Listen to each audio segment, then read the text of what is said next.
storytime animation. I never thought I'd find myself doing this, but here I am.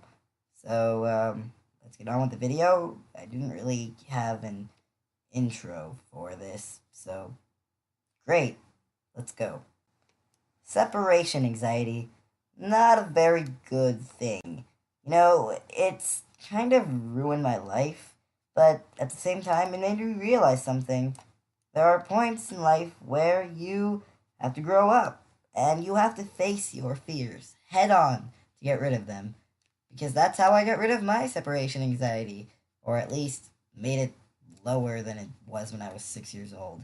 So, yeah, let's get on with a few stories because this is my first video, guys. So, I don't really have any experience in this, despite doing it in my head, but I've never really did it in front of a microphone before. So, yeah. Alright, let's get on with this. My mouse is slipping. Oops. So, there was this one time where I was at my friend's house, and... Oh, oops. So, the first story is kind of simple, but complicated at the same time. So, I was going to this camp, and I've been going to this camp for years, but last year was my last year. So, farewell.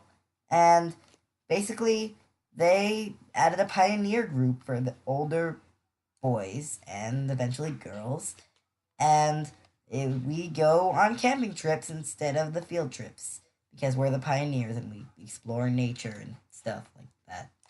So, yeah, when I heard this, I was nervous.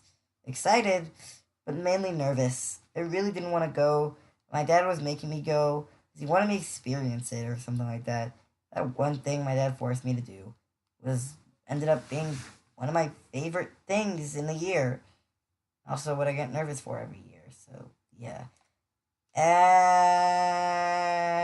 And let's just say that it was, well, it wasn't really great the first time. My mom had just given me a phone with 500 minutes on it, an Obama phone. One of those things. And as of now, it's broken, but back then it wasn't. So that I could call her whenever I felt uncomfortable.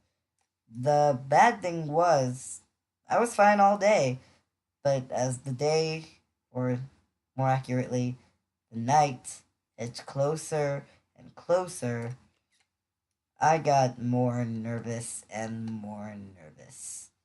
And I started crying. I called her, but I made a giant fuss over everything. And I just felt hella embarrassed. But I couldn't do anything about it. It had already happened. And so while everyone was having their s'mores, the counselors had to deal with me crying and hyperventilating and being really sad and panicking. I was having literal panic attacks. I wasn't feeling like I was dying, but I was feeling like, I don't know, unsettled. I really wanted to stay, but at the same time, all I wanted to do was leave.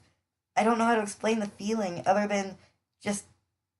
It's impossible to explain. It's torture because you're feeling two things at the same time. At the one hand, you want to stay and be courageous, but on the other, you're having so much anxiety that you just want it to end. You want to go home, cuddle with your parents, and just never leave for the next, week. And then, after you go home, it feels so bad. And this was in Utah, in Zion National Park. And I live in Vegas, so I couldn't go back.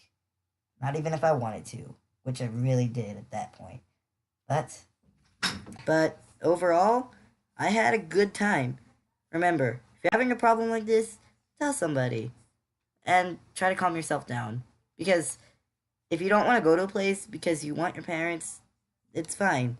Eventually, you'll feel better. I ended up enjoying the trip, and now it's one of my favorite parts of the year. I look forward to it every year.